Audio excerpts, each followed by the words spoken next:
Araw-araw, gabi-gabi, ganito ang eksena dito sa Diwata Paris Overload, dito sa Jokno Boulevard, Pasay City. Malapit lang ito sa Mall of Asia, pwede na lakarin 20 minutes paggabi. Kasi pag araw mainit, kailangan mo mag-taxi papunta rito, magmotor. Kasi walang biyahe ng jeep papunta dito.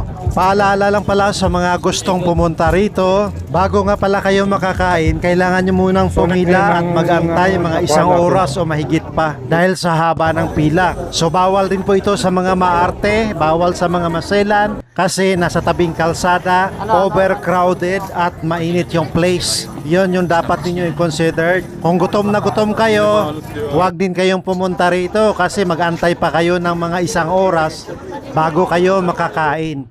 Baka manginginig yung katawan nyo sa sobrang gutom sa pila. At kadalasan sa mga pumupunta rito ay nag-i-expect na makapicture kay Diwata.